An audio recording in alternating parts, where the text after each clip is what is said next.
OKC Thunder pinakita kung gaano sila kalakas sa depensa versus Celtics. Totoong hangarin ni Butler kung bakit nawala ang gana sa Heat. Nilantad. At Warriors nakita, hindi sapat si Schroeder na maiangat ang team. Seryoso na kay Vucevic. Kaya naghugas kamay, binatikos ang komento. Ngunit bago ang lahat, kung gusto nyo ng original top brand watches, mabibili lamang sa halagang 1,100? I-click lang ang link sa comment section. Ang patuloy na drama sa trade ni Jimmy Butler sa Miami Heat ay nagkaroon ng panibagong masalimuot na kabanata matapos tawagin ng kilalang NBA insider na si Ethan J. Skolnick ang atensyon sa umano'y tunay na dahilan sa likod ng kontrobersya, pera. Sa kanyang podcast na 5 on the Floor, Miami Heat or NBA, binatikos ni Skolnick ang aksyon ni Butler at sinabi, hindi ito tungkol sa role, ito ay tungkol lamang sa pera. Gusto niya ng $50 million para maglaro ng 50 to 60 games, mag-relax sa regular season at saka mag-step up sa playoffs. Ayaw niyang panagutin sa parehong pamantayan tulad ng iba. Sa loob ng 6 na season niya sa Miami Heat, nagkaroon naman ng kahanga-hangang tagumpay si Butler na dinala ang team sa 2 NBA Finals at 3 Eastern Conference Finals. Ang kanyang mga kamangha-manghang laro sa playoffs, kabilang na ang pagdala sa Heat sa 2023 NBA Finals, ay nagpatibay sa kanyang reputasyon bilang isang playoff performer. Gayunpaman, ibang usapan ang regular season. Mula nang sumali siya sa Heat, hindi pa nakapaglalaro si Butler ng higit sa 64 na laro sa isang season. Ang kanyang ugali na magtipid ng enerhiya sa regular season upang maghanda para sa playoffs ay parehong pinuri at binatikos. Habang nagbunga ito ng malalalim na playoff runs, nagresulta rin ito ng hindi pantay na performance sa regular season. Bukod dito, 2 beses nang na-eliminate ang Miami sa unang round ng playoffs sa panahon ni Butler na nagpapakita ng high-risk, high-reward na sistema ng kanilang pagdepende sa kanya. Nagsimula umanong lumala ang relasyon ni Butler sa Heat organization matapos ang kanilang pagkatalo sa playoffs noong season 2024. Matapos matalo sa Boston Celtics sa unang round, sinabi ni Butler na naniniwala siyang mananalo sila kung siya'y nasa maayos na kondisyon. Ang sagot ni Pat Riley, presidente ng Heat, ay prangkang sinabihan siyang manahimik na nagdulot ng pagkabigla kay Butler at sumira sa kanilang relasyon. Lalong lumala ang sitwasyon nang tumanggi ang Heat na i-extend ang kontrata ni Butler na nagpapakita ng kanilang pag-aalinlangan na magbigay ng malaking kontrata sa isang 35 taong gulang na star na madalas hindi nakakapaglaro sa regular season. Si Butler ay nasa huling garantisadong taon ng kanyang kontrata na may player option para sa 2025-26 season, ngunit ang kanyang demand para sa max extension ang naging sanhi ng alitan.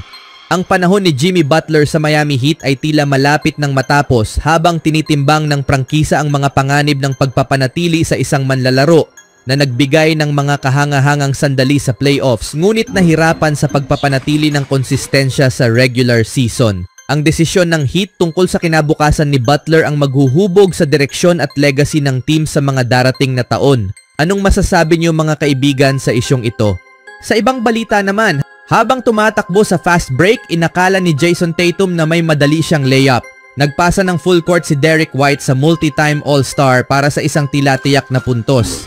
Hindi niya alam na nakasabay si Shai Gilgeous-Alexander at na-block ang bola. Habang abala pa ang mga manonood sa pagdiriwang ng highlight na depensa, inilob ni Gilgeous-Alexander ang bola kay Isaiah Hartenstein para sa alley-oop. Biglang nagkaroon ng 9 na puntos na kalamangan ang OKC na hindi na nila binitawan hanggang sa huli. Ang depensa patungong opensang eksenang ito ang nagdala ng mataas na enerhiya sa panalo ng Oklahoma City Thunder kontra Boston Celtics 105-92. Hinamon ng OKC ang reigning NBA champions at ginamit ang pagkakataon para ipakita ang kanilang husay sa depensa.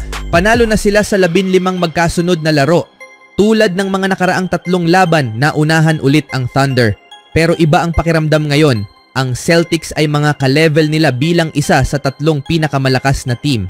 Pinatunayan ng Celtics sa unang bahagi ng laro kung bakit sila ang pinakamahusay na kuponan sa liga sa halos isang dekada at sariwa pa mula sa isa sa kanilang pinakamagagandang season. Nagtapos ang unang quarter sa iskor na 35-32 in favor of Celtics.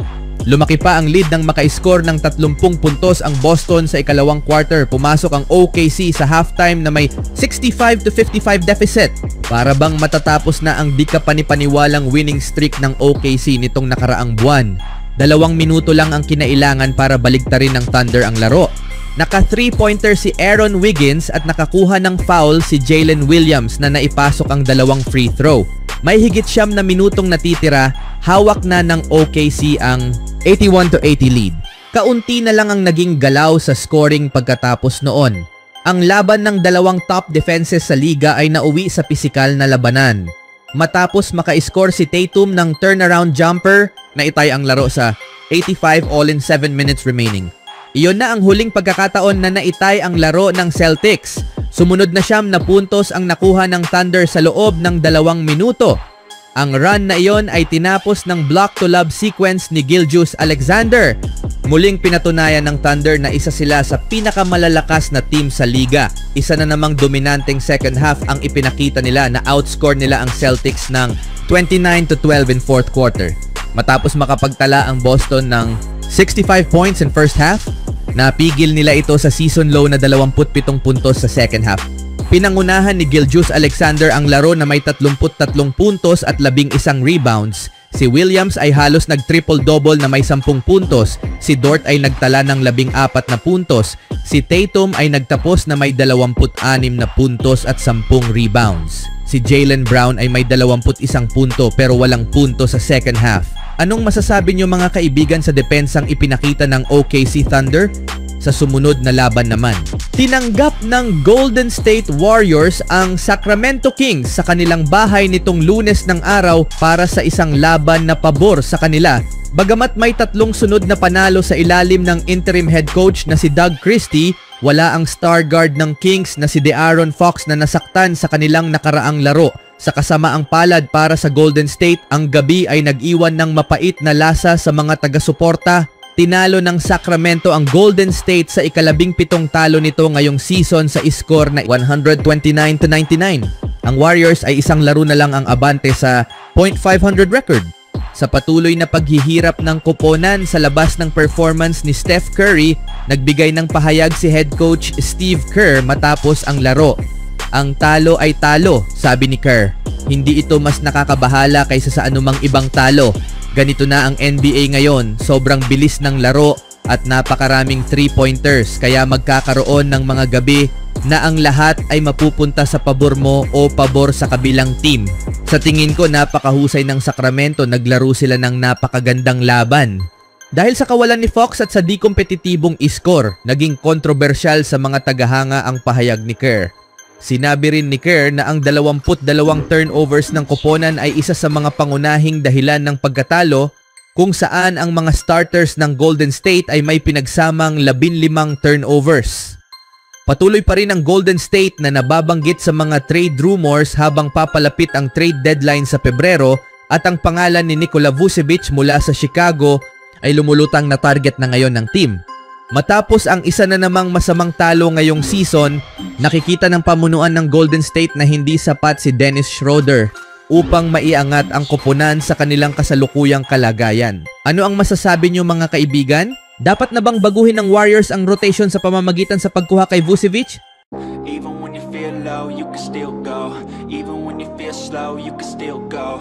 Even when there's no hope, you can still go. I never answer to no, man, I still go. Go, go.